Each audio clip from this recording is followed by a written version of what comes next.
What's up, cyber and crypto fanatics? Today is Monday, March the 4th of 2019. You're listening to the Cybersecurity and Cryptocurrency Podcast. This is episode number 63.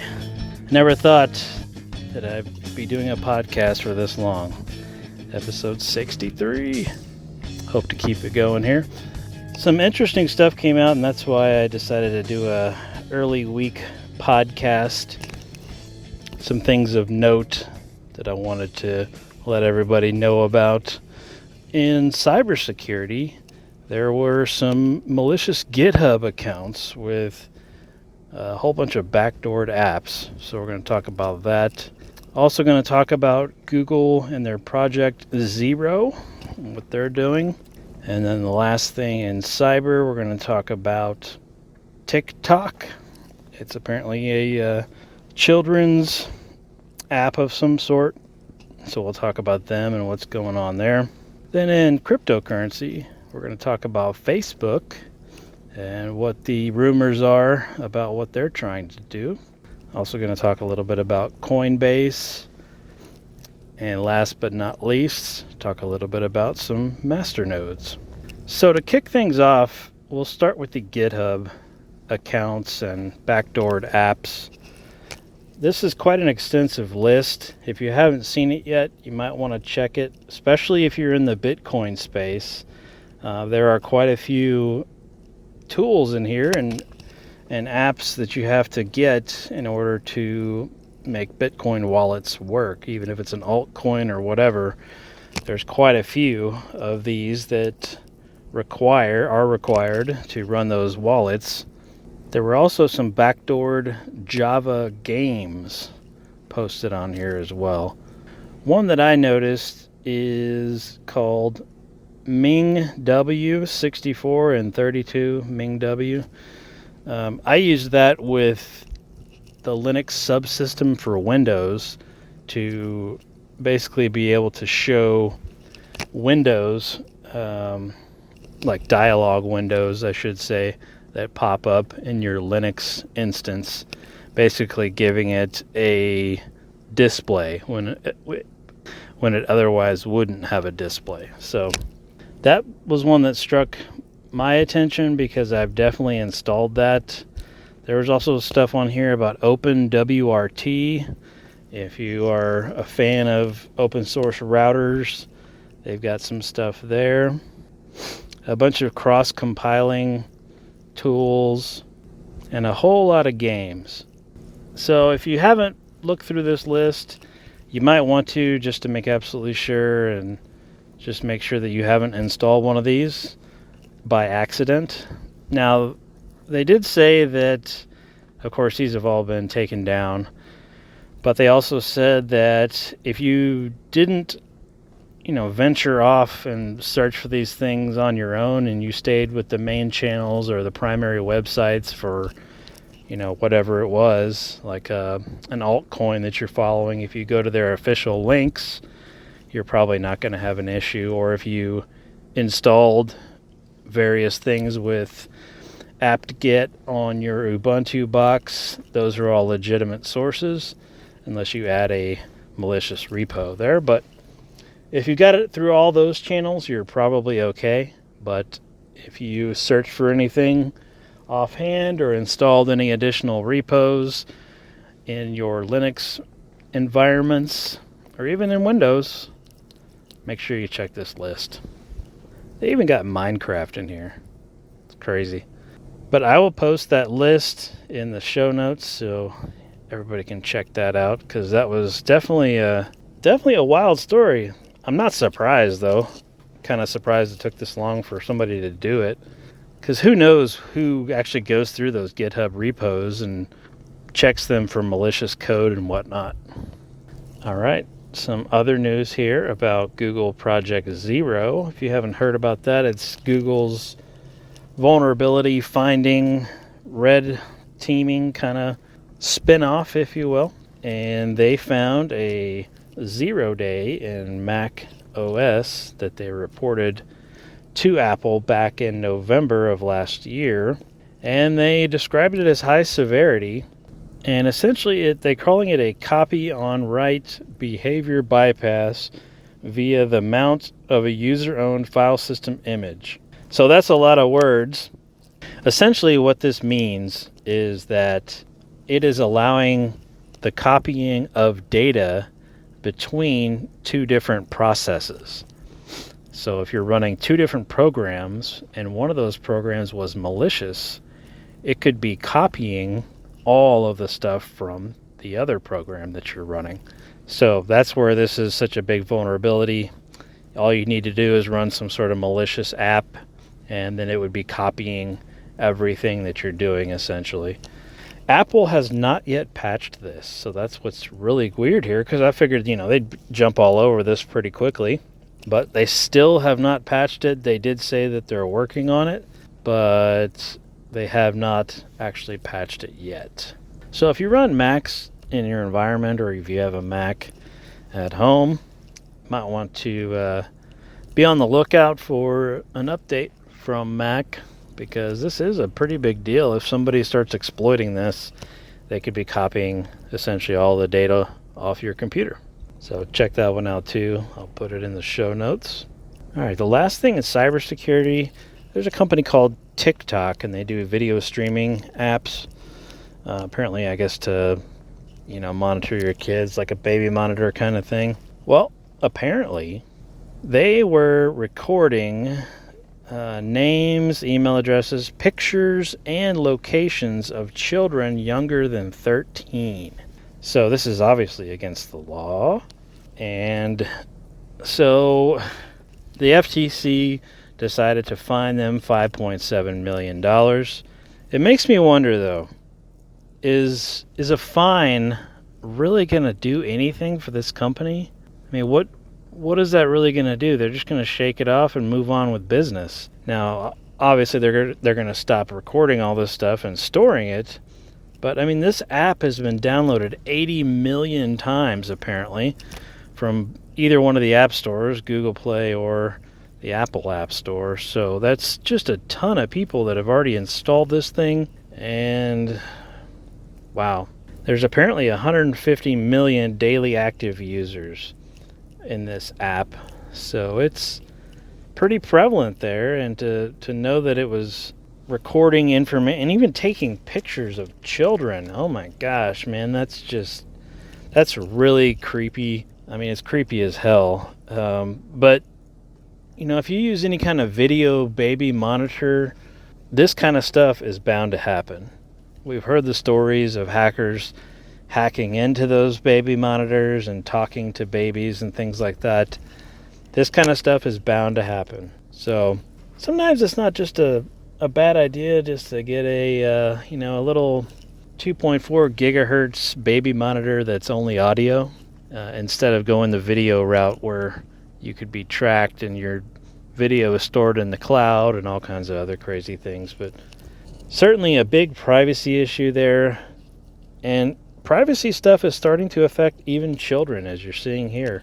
So I do wonder what people are going to do when they see this kind of stuff. Will they care?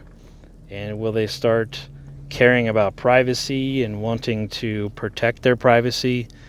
I mean, especially protecting the privacy of the children.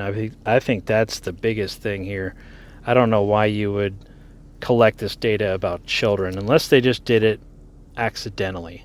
But anyway, that's just a sad story and a terrible story to see that happening. But if you use TikTok, you might want to check out that article. I'll post in the show notes. All right, on the cryptocurrency side of things, this one's really the story that made me want to do a podcast today. I saw that Facebook is trying to start their own cryptocurrency. And the first thing I thought of was, does anybody trust Facebook anymore? I think a lot of people still do, but I wonder how many don't and how many would actually buy into this. And so they're saying it's like a centralized blockchain that only Facebook is going to use. There's no mining required, so it's proof of stake, obviously, or something similar. And they're apparently going to use this. They're going to start selling it on exchanges and whatnot. Several experts have come out and said there's really no point in having this other than PR, just to say, hey, we got blockchain on Facebook, check us out. But they did say it's going to be fiat backed, so they're going to have US dollars behind every coin, so price fluctuations should hopefully be minimal, if at all, which I guess is a plus. But do you trust Facebook still after all the privacy issues and all the other things that are going on? Do you really trust Facebook?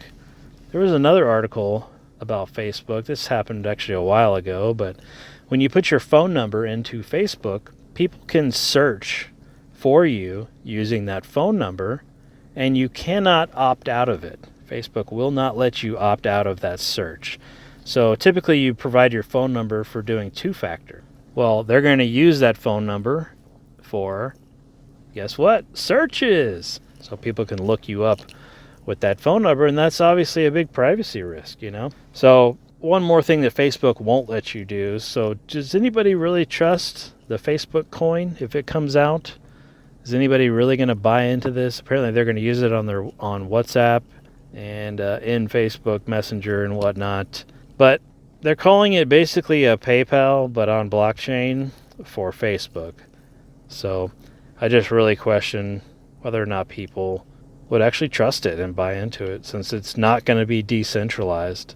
It's going to be controlled by Facebook. So you can imagine all the privacy concerns that they're going to be with this crypto that they're creating. But anyway, certainly weird that Facebook is even going to do this, and all the experts say it's basically for no good reason other than to say that they've got blockchain. Anyway, moving on. Ripple is finally in the standard Coinbase app. If you haven't already seen it, it's been there for the last few days. So you can now officially buy and sell Ripple or XRP in the standard Coinbase app. You don't have to go to their Coinbase Pro platform. So that's really nice. I went and bought some myself because Coinbase is one of the few companies that I do still kind of trust, but you know, it's a cautious trust, obviously, but it is cool that you can buy Ripple with US dollars and do the transaction in seconds and get the funds and crypto that you want. So I do appreciate that aspect of Coinbase. So go out there and get you some Ripple if you haven't already, and sit on it for a while and let this market come back a little bit. And you can see Facebook's getting into blockchain, so if they are and JP Morgan's getting into it, the market's going to pick back up. It's inevitable at this point. Once the regulations, although the fear of the regulations, once that stuff is actually passed and over with, the market is going to make a big comeback. It will, for sure, because so many people are now using blockchain and cryptocurrencies, including JP Morgan, which is one of the biggest banks in the US. So adoption is getting more and more. Obviously, people aren't using Bitcoin like they originally thought they would. It's still not very user-friendly. But you can think of a company like Facebook. They're going to make it super user-friendly. But do you trust them?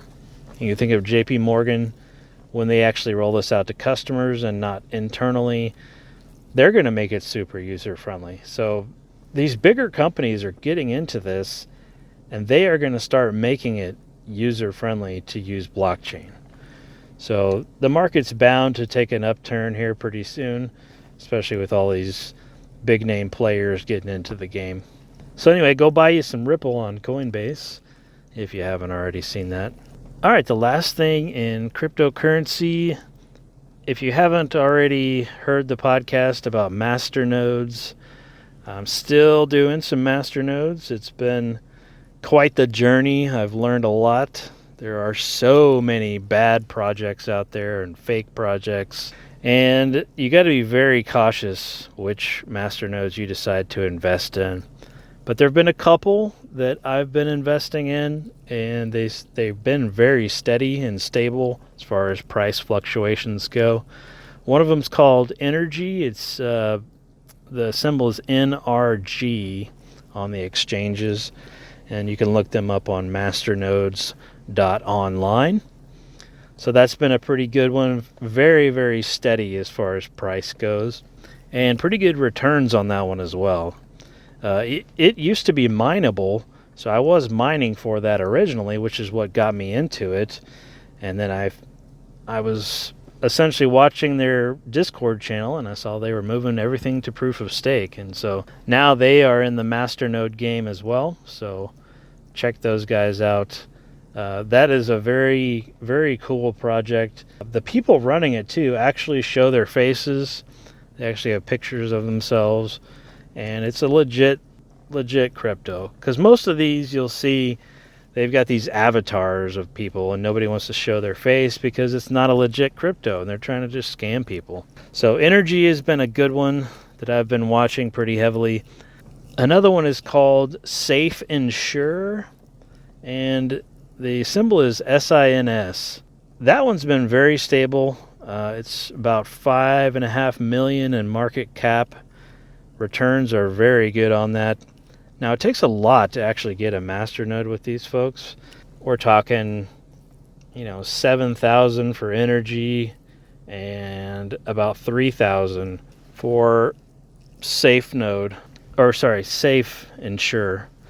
So there's definitely some heavy upfront investment, but you don't have to just get the masternode. So what you can do is you can download their wallet, install it on your computer, and buy, a couple $100 in whatever crypto you want. And you can do what's called staking, which means all you're doing is you're keeping those funds in your wallet, and you're keeping your wallet online, basically open and running. And what it'll do, proof of stake transactions are happening all the time, so it'll actually borrow funds from you to make other transactions and then pay you back your funds plus a reward.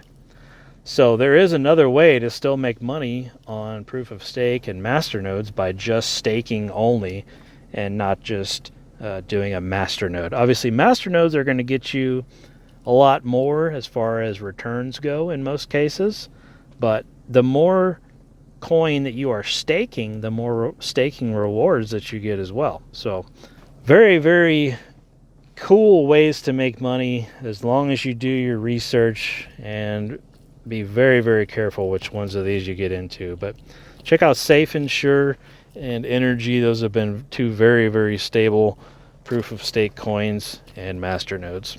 All right, folks, that's all I've got for today. If you want to follow me on Twitter, I'm at eEnglish34 on Twitter, at eEnglish34. Check me out on there. Also want to thank our sponsor, Southern Graphics T-Shirt Company. They've got all kinds of funny T-shirts on their website, business shirts that you need. They can make them, you name it. Their website is southerngraphicst-shirtco.com. Go check them out. Thanks for listening. We'll talk again soon.